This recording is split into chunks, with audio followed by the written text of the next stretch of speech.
ஒரு மூவிலக்க எண்ணில் இலக்கங்களின் கூடுதல் 11. இலக்கங்களை இடமிருந்து வலமாக வரிசை மாற்றினால் புதிய எண் பழைய எண்ணின் 5 மடங்கை விட 46 அதிகம். 10ஆம் இட இலக்கத்தின் இரு மடங்கோடு 100ஆம் இட இலக்கத்தை கூட்டினால் 1ஆம் இட இலக்கம் கிடைக்கும் எனில் அந்த மூவிலக்க எண்ணை காண்க. இதுல என்ன கொடுத்துருக்காங்க? மூவிலக்க எண். மூவிலக்க எண் அப்படின்னா பாருங்க, 3 டிஜிட் நம்பர்னு சொல்லுவோம். தட் இஸ் ஒன்றுகள், பத்துகள், நூறுகள். இந்த இடத்துல ஒவ்வொரு நம்பர்ஸ் இருக்கும், ரைட் தானே? இப்ப ஃபார் எக்ஸாம்பிள் நான் 236 எடுத்துக்கிறேன்னு வச்சுக்கோங்களேன். இப்போ 1ஆம் இடத்துல 6, 10ஆம் இடத்துல 3, அடுத்து 100ஆம் இடத்துல 2 இருக்கு. சரி, அப்ப நம்ம அதை என்ன எடுக்கணும்னா எக்ஸ், ஒய், இசட் அப்படின்னு சொல்லி எடுத்துக்கணும்னு வச்சுக்கோங்க. ரைட். இப்போ இந்த மூவிலக்க எண் எப்படி இருக்கும்னா எக்ஸ், ஒய், இசட் பக்கம் பக்கமா வர மாதிரி இருக்கும். தட் இஸ் 236 நான் சொன்னேன்னா. ரைட். அடுத்தது என்ன சொல்றாங்கன்னா இலக்கங்களினுடைய கூடுதல் 11 அப்படிங்கிறாங்க. இலக்கங்கள் இதுல என்னது?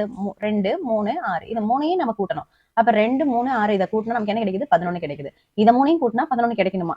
அப்படி ஒரு டிஜிட் நம்ம வந்து மூவிலக்க எண்ணா எடுக்கணும் அப்படிங்கிறாங்க. சரி, அப்ப இந்த மூவிலக்க எண்ணை நம்ம எப்படி எழுதலாம் அப்படின்னா பாருங்க. சோ 100ல எக்ஸ், அப்ப 100ல எக்ஸ், அடுத்தது 10ல ஒய், அடுத்தது ஒன்றுகள்ல ஜெட் இருக்கு. இதை மூணையும் கூட்டுனா இப்ப ஃபார் எக்ஸாம்பிள் 236 வரணும் நான் சொல்லியிருந்தேன் இல்லையா? அப்ப அந்த மூவிலக்க எண் எப்படி இருக்கும்? எந்த ஃபார்மேட்ல இருக்கும்?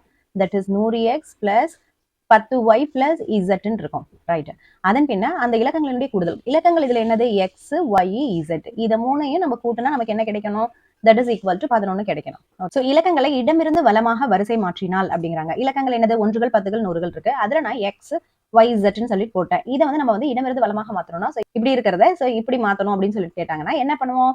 தட் இஸ் இந்த எக்ஸ் ஆனது இங்க வந்துடும். சோ இங்க எக்ஸ், இந்த ஜெட் ஆனது இங்க வந்துடும். இந்த ஒய் அப்படியே தான் இருக்கும். சரியா? அப்ப நம்ம என்ன எழுதலாம்? தட் இஸ் இந்த இடத்துல ஜெட்னு மாறும், இங்க ஒய் இருக்கும், இங்க எக்ஸ் இருக்கும். ரைட். அப்படி கிடைக்கிறது தான் புதிய எண். புதிய எண் அப்ப எப்படி இருந்திருக்கும்? That is 100 z plus 10y plus X தானே இருந்திருக்கும். ஸோ அதான் நான் இங்க எழுதுறேன். That 100 z plus 10y plus X அப்படின்னு எழுதிக்கிறோம். அப்படி அந்த 100 இசட் 10y பிளஸ் எக்ஸ் அப்படின்னு சொல்லிட்டு இந்த பழைய எண்ணை 236ல போட்டீங்கன்னா புதிய எண் என்னவா மாறி இருக்கும்னா தட் இஸ் இங்க வந்து 6, இங்க 3, இங்க 2. தட் இஸ் 632 தான் மாறி இருக்கும். ஆக்சுவலா இதை நம்ம வந்து என்ன எடுத்திருந்தோம்? தட் இஸ் 236ன்னு எடுத்திருந்தோம். அப்ப இது அப்படியே மாறிச்சுன்னா 632 தானே வரும். அப்ப அவங்க என்ன சொல்றாங்கன்னா அப்படி கிடைக்கக்கூடிய அந்த புதிய எண் 632 எப்படி இருக்கும்னா பழைய எண்ணான 236 கூட 5ஆல பெருக்கி, அதான் இங்க 5 மடங்கை விட பெருக்கி 46 அதிகம் அப்படின்னா கூட்டிக்கணும், 46 கூட்டிக்கணும் அப்படின்னு அர்த்தம். ரைட். இதை நம்ம இந்த மாதிரியான ஃபார்மேட்ல போடலாம். பாத்தீங்கன்னா எப்படி எழுதணும்? தட் இஸ் 632 பதிலா நமக்கு என்ன தெரியும்?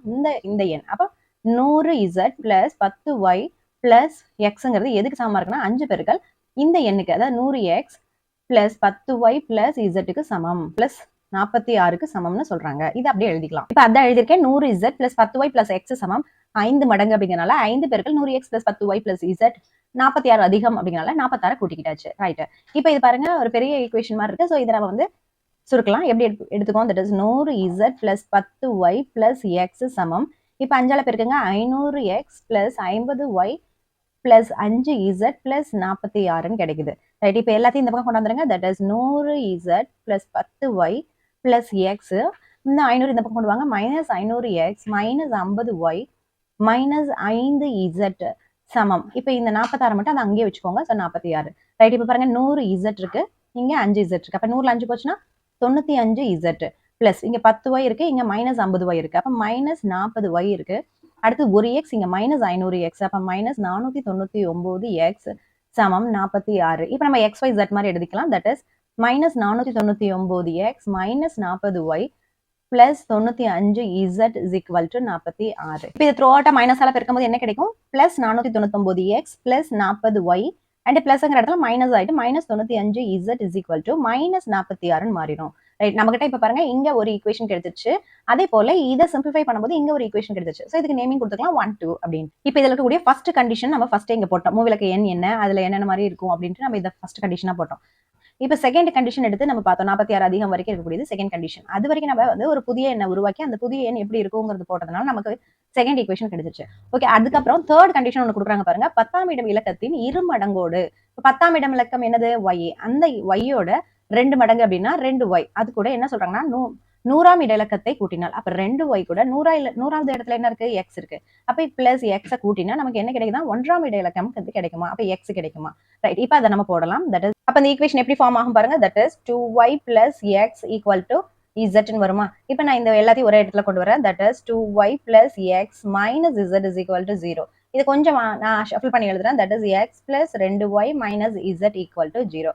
இதை நான் தேர்ட் ஈக்குவேஷனா வச்சுக்கிறேன். Okay right. நமக்கு பாருங்க இந்த ஃபர்ஸ்ட் ஈக்குவேஷன் இங்க இருக்கு, செகண்ட் இங்க இருக்கு, அண்ட் தேர்ட் இங்க இருக்கு.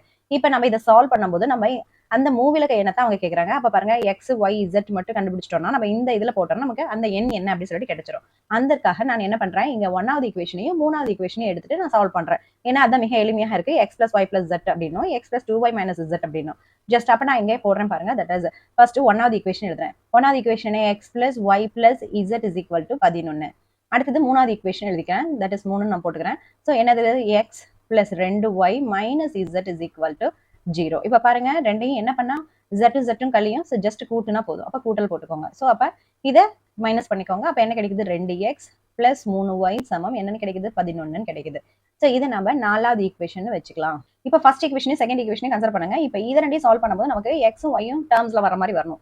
அப்ப இங்க பாருங்க எக்ஸ் ஒய் போச்சுன்னா இப்ப இந்த ஜெட்டை இங்க இருக்கிற ஜெட்டால நம்ம அடிக்கணும் அப்படின்னா ஜஸ்ட் இது எல்லாத்தையுமே த்ரோ அவுட்டா நம்ம என்ன பண்ணணும், 95ஆல பெருக்கணும். அப்ப அந்த கான்செப்ட்னால நான் என்ன பண்ண போறேன், ஃபர்ஸ்ட் ஸோ இந்த ஈக்குவேஷன் 2வது ஈக்குவேஷன் நான் இப்போ போட்டு போறேன். 2வது ஈக்குவேஷன் என்னது, that is 499x plus 40y minus 95z is equal to என்னன்னு கிடைக்குது, மைனஸ் 46. இது அப்படியே வச்சுக்கோங்க. நெக்ஸ்ட் நான் என்ன பண்ண போறேன்னா 1வது ஈக்குவேஷன் எடுத்துட்டு அதை வந்து 95ஆல நான் பெருக்க போறேன். இப்போ இது த்ரோ அவுட்டா பெருக்குங்க. எக்ஸ் அப்படிங்கிறது 95x மாறிடும் பிளஸ் ஒய்ங்கிறது 95y அண்ட் இசட்ங்கிறது 95z இஸ் ஈக்குவல் டு என்னது, 11ஆல பெருக்கினீங்கன்னா என்ன கிடைக்கும், 1045. ரைட். இதை நம்ம இப்ப கேன்சல் பண்ணலாம். சரி, இப்ப இது ரெண்டையும் ஆட் பண்ணாலே போதும். அப்ப இந்த இடத்துல பிளஸ் சைன் போடுங்க. ரைட். இப்ப பாருங்க இது ரெண்டு கெட் கேன்சல். அப்ப என்ன கிடைக்குது, 499 95 கூட்டினீங்கன்னா என்ன கிடைக்குது, 594 எக்ஸ். இப்ப பிளஸ் இப்ப 95 கூட்டினீங்கன்னா 135y சமம் 1045ல 46 போச்சுன்னா என்ன கிடைக்கும், 999. இது நம்ம ஈக்குவேஷன் நம்பர் 5ன்னு வச்சுக்கலாம். அது ஈக்குவேஷனையும் 5வது ஈக்குவேஷன் நம்ம கம்பேர் பண்ணலாம். அதுல பாருங்களேன் இங்க 135y இருக்கு, இங்க 3y இருக்கு. இப்ப இது த்ரூ அவுட்டா நம்ம 45ஆல பெருக்கும்போது நமக்கு என்ன கிடைக்கும், 135y வரும். அப்ப அது கேன்சல் பண்ணலாம். அந்த பர்பஸ்க்காக நான் இப்ப என்ன பண்ண போறேன், ஜஸ்ட் 5வது ஈக்குவேஷன் அப்படி எழுதிக்கோங்க. என்ன கிடைக்குது, 594x plus 135y equal to 999. Okay right. இப்போ நம்ம என்ன பண்றோம்னா, ஸோ 4வது ஈக்குவேஷன் 45ஆல பெருக்கிக்கலாம். அப்ப பெருக்குங்க. ஸோ 2 பெருக்கல் 45 என்னன்னு வரும், ஸோ 90x பிளஸ் 3 பெருக்கல் 45 என்ன வரும், ஸோ 135y வரும். தட் இஸ் 11 பெருக்கல் 45 என்ன வரும், 495 வரும். ஸோ போட்டுக்கோங்க. ஸோ இப்போ நம்ம எல்லாத்தையும் கேன்சல் பண்ணலாம். தட் இஸ் இப்போ மைனஸ் போடணும். ஏன்னா எல்லாத்தையும் நம்ம கழிக்க போறோம். அப்ப இது பிளஸ் இருக்கு மைனஸ் ஆகும், இதுவும் பிளஸ் இருக்கு மைனஸ் ஆகும். அப்ப இங்கேயும் மைனஸ் பண்றோம். பாருங்க இது கெட் கேன்சல். அப்ப என்ன கிடைக்குது, 594ல 90 போயிடுச்சுன்னா ஸோ 504x சமம். இப்ப 199ல 495 போச்சுன்னா 504. அப்ப x சமம் என்னன்னு கிடைக்கும், தட் இஸ் 504 504. ரெண்டுமே என்ன ஆகும், சோ கெட் கேன்சல் ஆயிட்டு நமக்கு என்னன்னு கிடைக்கும், 1ன்னு கிடைக்கும். அப்ப x னுடைய வேல்யூ என்னன்னு கிடைக்குது, 1ன்னு கிடைக்குது.